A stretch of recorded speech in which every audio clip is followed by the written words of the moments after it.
Welcome back to this week's edition of Eagle Talk. I'm here with my special guest, Brown Bauman. Ida Moore. and my co-host, Austin Chapman. So first, we want to talk about how the season's gone so far. The season's gone pretty good. Other than the loss, we've really grown as a team. We've grown together. We've began to execute the game plan, and we've started getting there on time. Like at the beginning of the season, we would be late every single day, and now every single day we're on time. Right. We started off 4-0, and then headed into our homecoming game, we lost to Flushing, which was pretty devastating. But practice has definitely got a lot better since our loss. We started to realize that we've got lackadaisical, and we're on week 6, ready for week 7 versus Fenton. So losing at homecoming, how does that motivate you guys going forward? Yeah, definitely motivates us. We had a really good week of practice for Swords Creek, and then we beat them. And then Fenton, obviously, can't wait to play them. So yeah. Yeah, the loss, it really affected us. It brought our morale really down. But thankfully, we bounced back. We watched all the film on Sunday. We got back into the habits that we used to before Flushing week. Because when we played Flushing, we were just oh, we're better than them. But when we got there, we didn't execute the game plan because we didn't practice well. How do you guys think the team has gelled together this season? Yeah, we definitely we bond every week. Team dinner. It's fun to hang out. We go to people's houses, have really good food. Honestly, personally, best day of the week. Get to go to team dinner, eat some good food, and then go to the JV game and watch our guys. So. Yeah, over the course of the season, our team's really grown together. Well, we at the beginning of the year we didn't really talk very much. We would just sit there, but now we talk throughout practice, and we can joke around, and you really get to know everybody throughout the course of the year. So what does a team dinner look like? It looks like we usually go to the multi-purpose building. Sometimes we'll go to someone's house, but not really. And it's just a bunch of food, and usually there's chocolate milk, and we just sit there, mess around, eat, and we thank the people afterward, of course, because the parents put it on. And yeah, that's pretty much it. It's nice. So what have you guys done to prepare against Fenton? We've watched a lot of film. I think most of the team probably watched at least 4 hours this week. We've really stepped it up a level in practice. The focus has been crazy. Everybody's locked in 24/7, and the game plan is pretty much perfect. Yeah, Chad likes to talk about making it all about us.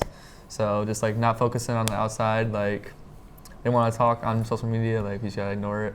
And I think the main preparing is watching a lot of film and favorable matchups, like this guy versus Landon Becker. So yeah, he's definitely gonna win. So I know last year you guys lost to Fenton in the regular season, and you guys obviously beat them in districts. Yeah. Does that play a role in how you guys are looking at them this year? Because you guys obviously play them every year, yeah. And last year you played them twice. So do you think they look the same, different? What are the matchups? Definitely last year we overlooked them, and we thought we were better than them. This year coming into it, we've more focused on us and less about the other team.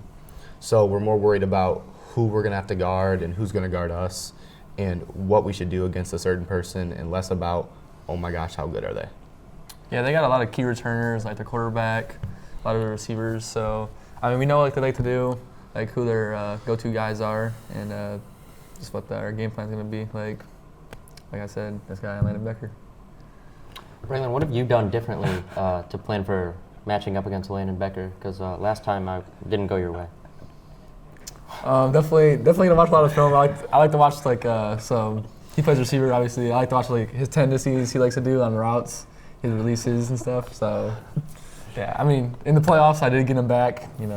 Strapped him up. So. With the Flint Metro Championship in districts in just a couple of weeks, how do you prepare for that? But also still have to keep up with the school and recruiting process. Well, it's hard balancing practice, school, and recruiting because obviously, I'm a senior, so this is my last year for it all. So I got to focus a lot more on recruiting, but at the same time, managing all the classes and all the homework you get on top of that 3 hours of practice, and focusing on the game plan and watching film and talking to the coaches after. It's a struggle and it's a lot.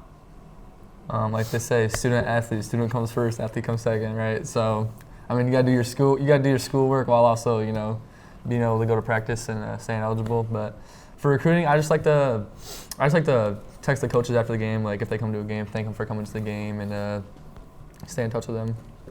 Yeah, and so we know you've had a visit to SVSU and you have an upcoming visit to MSU.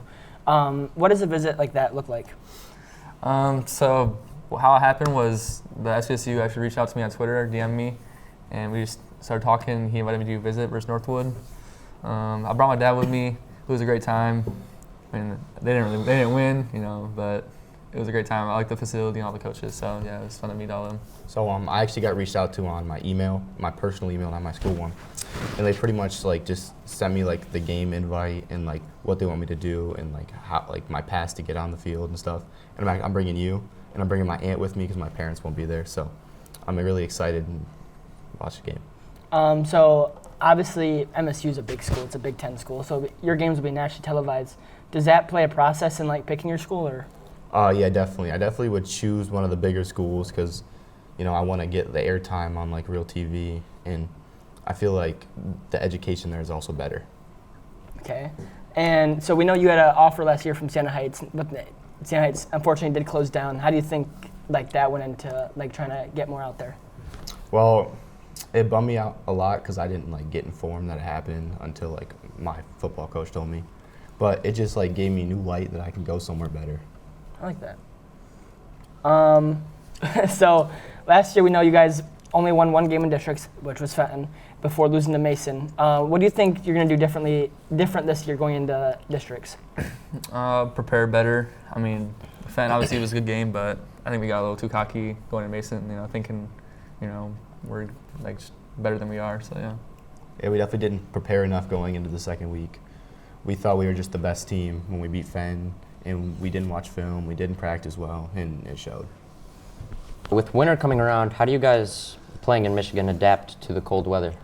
During practice, we are always wearing pants and hoodies now, and we always wear our gloves like pretty much the whole practice, running around a lot, making sure we get a good warm up in. And during the games, I personally put surgical gloves over my football gloves or under my football gloves to make sure I can keep the heat in my hands, so when the ball hits it doesn't hurt really bad. And definitely making sure I wear a lot of layers under my jersey. Okay, Brandon? Yeah, definitely wearing a lot of layers in game. I like to have hand warmers just in my hand warmer pockets. During practice, definitely gotta stay loose, keep moving around so you stay warm. And like he said, surgical gloves, those work magic under the gloves, keep your hands warm. So if you guys do beat Fenton this week, you guys do head to Goodrich. When you guys beat Fenton this week, you guys would head to Goodrich to play Goodrich. And how's being a powerhouse? They haven't lost since week 1 last year against Frankenmuth. They won the state championship last year, and then they're also blowing out everybody in the metro. How does it preparing for that affect you guys? I mean, obviously we have to have a best practice of the year. Definitely prepare more, watch a lot of film. I mean, they're a great team. They play hard. We just gotta be just as physical as them. So yeah. It's definitely not going to be the outcome that was last year. They lost a lot of people, but we still need to prepare well, practice, keep the energy high, and we can't be scared when we go play them. With recruiting, how do you guys get your name out there and try and contact schools to look at you?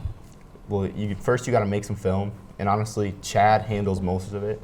He has a lot of contacts, so it's pretty easy. You just send it to him, and he can get in touch with a lot of schools. But other than that, you can email the schools your film, and get in touch with all the coaches you can, and just send your film out there and get to know them. I mean, yeah, Chad definitely helps out a lot. I mean, Twitter really helps. You upload your highlights on Twitter, just reach out to a lot of coaches, email them a lot, and if they respond, you stay in touch with them just over time, and maybe get a visit. Yeah, so I know Chad Williams has a big part in your guys' recruiting. I know he's had schools at Michigan State, a bunch of schools. How do you think he's played a role in your recruiting? I'm very grateful for what he's done. He's helped me a lot, honestly, with the colleges. Before this year, I didn't know anything about him, and he's given me a lot of knowledge and knowing what to do, and how to talk to the schools. Yeah, definitely. He helps coaches coming out to the game, SSC versus Fenton. He's gonna be there, so he helps get them out to games and stuff. He sends all your information out to the coaches, so he definitely helps for sure. You guys are in the recruiting process. What do you look for in a school? So obviously you're not just gonna play football at the school. You actually have to learn and go to class. So you got to look for a school where you want to be, you want to be in that area, and they obviously have the major you want to do, and also have a good football team. Yeah, for me, I'd say close to home, so you can see your family a lot. Like you said, you're not just playing football, so it's cool. That gives you good education.